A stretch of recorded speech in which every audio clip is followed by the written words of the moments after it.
Hey everyone, and welcome back to another portfolio update for you today. I hope you're all having a wonderful weekend so far. So, the Koch investing portfolio over the past week was up 0.85%, whereas the S&P was basically flat. Year to date, the portfolio is still up 37.56%, whereas the S&P is up just over 10%, and since the start of the portfolio, we're up 119.62%, whereas the S&P is up close to 30%. In today's video, as always, we're going to go over the portfolio, the upcoming earnings week. Oh, by the way, I do want to thank all of the new members from the past 2 weeks. So your name is popping up on the screen right now. I really appreciate all of the support. We'll go over some market data as well. And then I do want to touch on a comment made by Tom Lee this week, touch, of course, on the whole Google ruling situation, which at the time of making this video, we are still waiting for that to happen.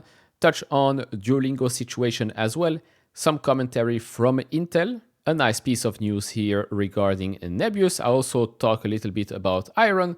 And then, yes, despite me not owning Celsius anymore, there was a pretty big Celsius announcement on a Friday. So we'll touch on all of that in this video. Of course, do ask some comments down in the comment section below. We'll try and cover it throughout the week. Remember that on Monday, the markets are closed. All right, so let's have a look at the portfolio real quick because nothing much has changed. Yes, on Friday, as you can see, this was basically what happened on Friday. Was a pretty hectic day, but I already talked about that. No need to panic. What did take a big hit? Nebius down 5%, a bit over 5%. Uber down above 2%. Same with Micron. Same with Oscar, AMD as well, 3.5%. Duolingo taking a big hit here, 7.7%. But then you have the likes of United Health, Rocket Lab, Google, Alibaba up 12.9%, and even PayPal.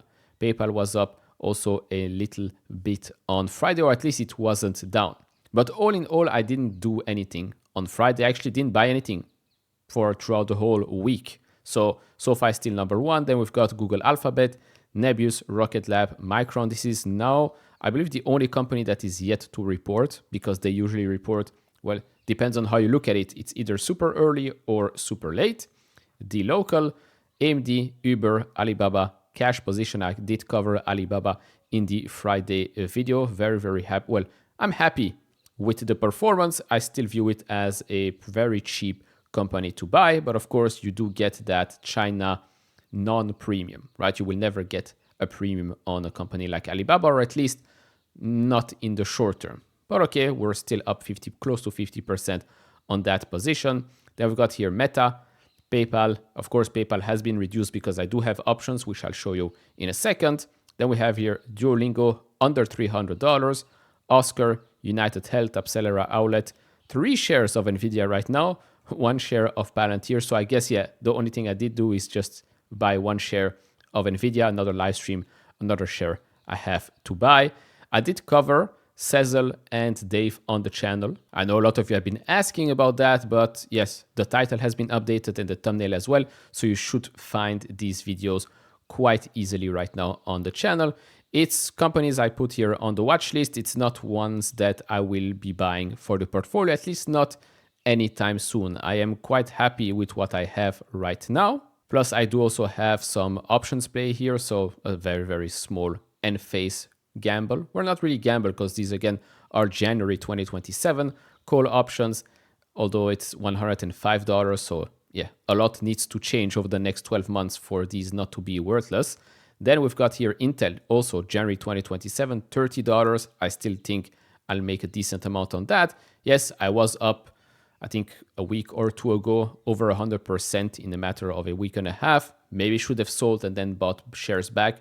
But okay, I still think I'll do quite well with those. And then these two here, these are the new PayPal options, which are one, March 2026, $100, and also January 2027, $120.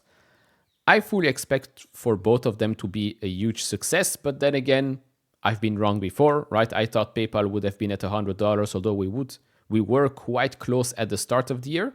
So in my head, look, if we do get a, let's say, Santa rally after the first rate cut, or maybe towards the back half, well, end of this year, and we do get quite closer again to $90 towards the end of this year, maybe early January, I do think that these call options are going to be quite a success, but as you've seen, I still have also some shares in PayPal.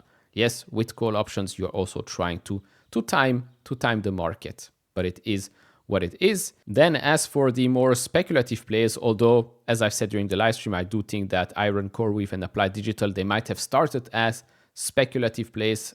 I don't view them as speculative anymore, but this is the amount of shares I own.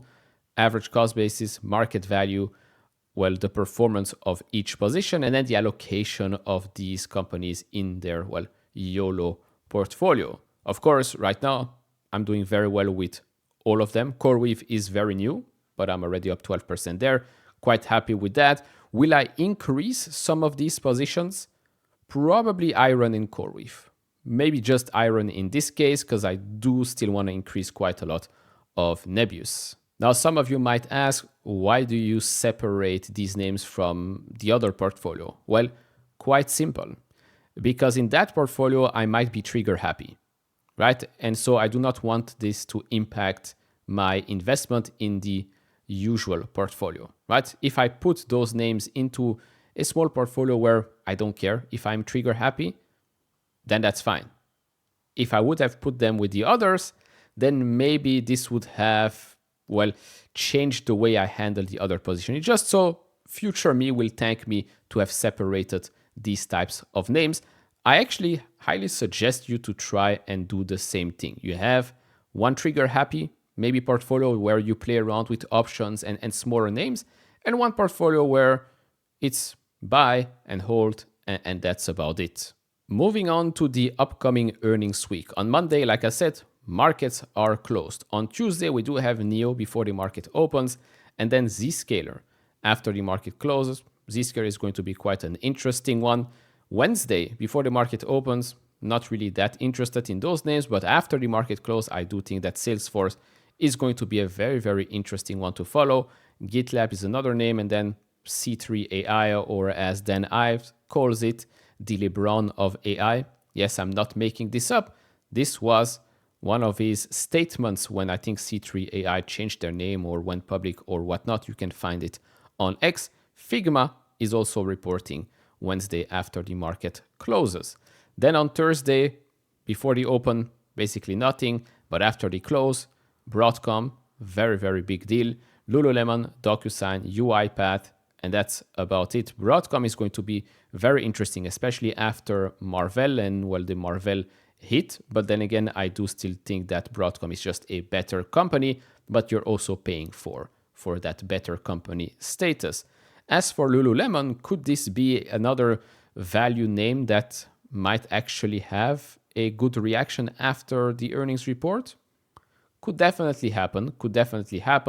As for DocuSign and UiPath, I still believe that UiPath is going to be acquired because, well, it seems like they cannot turn it around. As for DocuSign, I think they have turned it around a little bit. Then moving on to some market data. So the S&P 500, after the VIX falls 4 months in a row, this is what it has done in the past. If we look at the average, on average, well, we are going up. Percent of time that it was positive is also here in our favor, right? The lowest point is basically 1 week later. 73% of the time we were green, but when we were red, you can take a big hit. Okay, this was year 2009, a 4.3% hit, then 2019, a 2.1% hit. But other than that, things look quite good. Then if we look at the S&P 500 performance following a 100-day rally of over 25%. If we look at 1 week out, on average, we're down 0.21. The amount of times that it was positive is only 45%. But here as well, the further we go out, the better it becomes. If we look at 3 months out, 100% of the time we were up, and we were up quite significantly, right? On average, 6%. Now again, I've been covering these types of data things since the start of the year, I believe, or especially since the market became extremely volatile in April. And 2025 is a special year. So previously we've had 100% of the time we were green the next day or the next week, and suddenly in 2025, well, that was not the case. because we do have high interest rates, we do have potential rate cuts, we do still have tariffs and trade discussions and all of that, and all of these things can impact, of course, the market. But one thing remains the same, is that the further we go out, the higher the chances are that we are going up and up and up. And that's why I've been saying time and time again, we have pullbacks, we have flash crashes. Do take the opportunity to start buying great companies when things go down quite a lot, because you want to own great companies for the long run. In the short term, yes, things can be volatile, although the VIX has been quite low for quite a while. But these are the opportunities. April was a huge opportunity. Deep sea crash, huge opportunity. Could we have another opportunity in September, right? Because September historically is a bad month. Maybe this year it won't be a bad month. Who knows, right? Who knows? But historically it has been a bad month, which to me translates to, okay, opportunities. Opportunities to buy more shares of great companies. That's it. Then quickly touching here on Tom Lee's comments, especially when it comes to AI and a huge concentration of specific AI names. You think there's anxiety in this market about this trade? Well, I think everyone's trying to get situational awareness. Like, is this inning 1 or 2 or late innings? Because we know there's been a lot of value creation and a lot of capital that's flowed in. And we know that Silicon Valley has seen a boom of companies with $100 million annual run rates, like in record time around AI. And a lot of people want to ring the bell at the top. But to me, it still feels really early because there's such a limited number of stocks that public investors can buy that represent a direct play on AI. I know, but that could lead to bubble-like activity, right? When your pool of investable opportunities remains so small, all of this money rushes to a select few, yes, and then they have to live up to all of that hype and give a great return on these hundreds of billions of dollars that are being invested. That's not a risk? Well, it is a risk. I guess that's really the next stage of what we have to see is how does the market accept now adding to the roster of direct AI plays, beyond just Figment. And I think, if we look at the next 12 months, there'll be a bevy of IPOs, some really big companies that are later stage. But if they're bought and they produce good growth and their stocks perform well, I would still say that still means we're early innings. If you've been watching the channel, the live stream over the last couple of months, you know that I agree with this. You know that we've been saying this for quite a while. The market is just focusing on a select few names just because, one, a lot of segments, let's say, in the market have a huge question mark on them. Are these companies benefiting from AI, or is AI going to disrupt these types of companies, right? A big example are those software names, right? The consulting names as well. ServiceNow, Accenture, Adobe, Salesforce. And so for now, the market, we always say the markets are forward-looking. But let's be honest, the market is always quite short-sighted as well. And so they all flock towards specific names, right? The winners for now. And that's why we're seeing that some of these names have become stretched. But they've become stretched because, well, there aren't that many options in the market, or at least not obvious options in the market. As the IPO market opens up and more private companies that do benefit from AI, how do we know that they benefit from AI? Well, because they were created thanks to the ChatGPTs and all of that, right? There might be GPT wrappers, there might be companies that could be acquired in the future. Yes, might be. But right now, these are companies that are growing extremely quickly, that are making quite a lot of money thanks to AI. There are also the Databricks out there. What happens when a Databricks goes public, right? Another very popular name that suddenly goes public. And these things can change, of course, the valuations of a lot of publicly traded companies today. Suddenly we add new companies in the public markets, and the markets will start to compare them and say, oh, maybe we do need a re-rating, right? Maybe we will have multiple expansions for some names. Maybe we will have multiple compressions for other names. It can happen, and I think it will happen. It's just a matter of when, not if. Moving on to the Google ruling. Well, the funny part with this thing is that the stock is going higher and higher and actually holds up quite well when the broader market goes down. So either the market knows that the ruling is going to be positive, or it's a rug pull, right? There's no other options. There's no other options. Jokes aside, we are still waiting for that decision, which it's getting quite ridiculous at this point. Now, I still don't think that they will be forced to sell Chrome. I just don't see that happening. Maybe I'll regret saying this in the next couple of hours and maybe next couple of days, but I just don't see it happen, right? Chrome is something that they've built. They've paid a lot of money to build it. They've made it free. They've made it an incredible product. And so it's going to be quite a CCP-like move to force Google to sell off Chrome. What can happen is that they say, look, you cannot pay Apple $20 billion anymore. You cannot pay Samsung $5-6 billion anymore to be the default on their devices. That can happen, right? That can happen. It's a high likelihood of happening. Now, that also means that Google suddenly does not have to pay these companies $20 billion, which means Apple doesn't get $20 billion anymore that flows to their bottom line, stays with Google.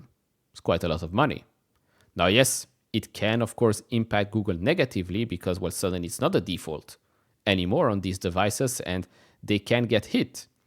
But on the flip side, well, in Europe, by the way, if you buy a new device, at the start, you have to choose your browser, your search engine anyways. So that's that. But in the United States, I still think that people will just go and, well, take what they're used to using, right? Because we as humans, The Power of Habit, right? It's a great book, by the way. The Power of Habit, it's very strong. It's very, very strong. And so I don't see how Google is getting crushed the stock next week. Moving on to Duolingo. And that's the big conversation right now. Duolingo is facing an existential crisis as Google Translate rolls out features to tutor users and even handle live translation as a bonus. And this was basically it. Google is rolling out a new AI-powered experimental feature in Google Translate designed to help people practice and learn a new language. Translate is also gaining new live capabilities to make it easier to communicate in real time with a person speaking a different language. So you have these types of things right here. The problem I see with this is it's extremely similar to what we've been hearing about, OpenAI ChatGPT is going to destroy Google. And so OpenAI ChatGPT is going to destroy Google. Google here with this translate feature is going to destroy Duolingo. Duolingo is, by the way, using ChatGPT to make sure that the learning experience in the app is becoming better. And so you see the circle? You see this flywheel go round and round. To me, it's quite ridiculous. Again, if you use Duolingo, you know why this is ridiculous. It's not ridiculous because the Google Translate feature doesn't work. No, it does work. It's ridiculous because people still don't understand why people go on Duolingo. You go on Duolingo not to translate stuff. You go on Duolingo to learn, whether a new language, math, chess, music, right? Because those are the things that you can do now on Duolingo, and probably in the future you could be doing much more than that. I still predict that in the future, thanks to AI, you will have highly personalized lessons on Duolingo. Now, going back to the main point, Duolingo stock did go down quite hard previously because it was just super expensive when it was, $500 or so. More recently, we've had an earnings report, a very, very good earnings report that shows the power of Duolingo, that shows the stickiness of the Duolingo experience here. People go on the app more and more. People use the app on a daily basis. But you remember, monthly active users were down. Yes, but a quarter before that, monthly active users accelerated a lot. And so we were down again because the quarter before that, it grew faster than expected. But the trend remains the same. And daily active users is the metric that the company follows. Why is that? Because when you want to learn something, you have to do it on a daily basis. And to the people that say, but I have a streak of 300 days or whatnot, and I still haven't learned anything. Keeping your streak alive is one thing. Actually learning is another thing, right? Going on the app 3 minutes a day just to keep your streak alive is not helpful to the learning experience. Going on the app each and every day, spending 10, 15, maybe 20 minutes doing lessons, that's how you learn. Also, when you say that, Google Translate, ChatGPT, they will destroy Duolingo because they can create... No, they cannot. Okay, with Duolingo, you have also that ecosystem, that friends, that competitiveness, the rankings. What am I going to go to Google Translate feature and do I have rankings there? Do I have a competition with who, right? Do I have streaks? Do I have lives? There is that gamification that only Duolingo has at the moment. The fact of the matter is Duolingo is the basically the app that pops up in your head when you think about learning a language. Maybe Babbel is number 2, but that's about it. So am I freaking out about the price action? No, not at all. Actually, if it drops even more, I'll probably add more to my position. Are the fears real? Yeah, but then again, Google should have been destroyed as well. So the market is always quite fearful in the short term, and then it gets proven wrong in the longer term. It's like, we knew it. No, you didn't. Moving on to Intel, we've had the CFO share quite a lot of information over the last couple of days. They did get, of course, the $5.7 billion from the US government. They've raised quite a lot of cash this quarter, so that's going to be quite good for the balance sheet. So he did talk a little bit about the client side, the data center, and the AI side as well. Intel acknowledged that it fumbled the desktop market with Arrow Lake, particularly with high-performance parts. This indicates a competitive gap with rivals such as AMD. The company is optimistic about its upcoming Nova Lake platform, which it expects to be very competitive next year with a more complete lineup of SKUs that will better address the high-performance desktop market. In contrast to the desktop market, Intel's laptop shares remain solid. The company is seeing good adoption of its Neural Lake processors. Panther Lake, a next-generation mobile processor on the Intel 18A process node, is expected to have its first SKU this year. As for the data center and server business, the CFO stated that Intel is still not there yet in data center. This confirms that the company is still working to regain a competitive footing in the server market, which is dominated by rivals. As for the upcoming Diamond Rapids processors, a key component of Intel's server roadmap is described as good, but not the best. This suggests it may not fully close the performance gap with the competition. The company is confident, though, for a very competitive product to rest on the next generation server chip, Coral Rapids. Now, the thing with Intel, of course, is it's always the next one is going to do better. The next one is going to do better. That's why I switched now to the options play, just to give them a little bit more time.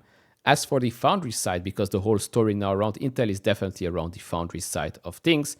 So the foundry business is described as being in good shape, which is a positive sign for the long-term strategy. 14A versus 18A. 18A was intercepted early to become a foundry node, and Intel does not need external customers to achieve a return on investment. This means that its own internal products like Panther Lake are enough to justify the capital expense.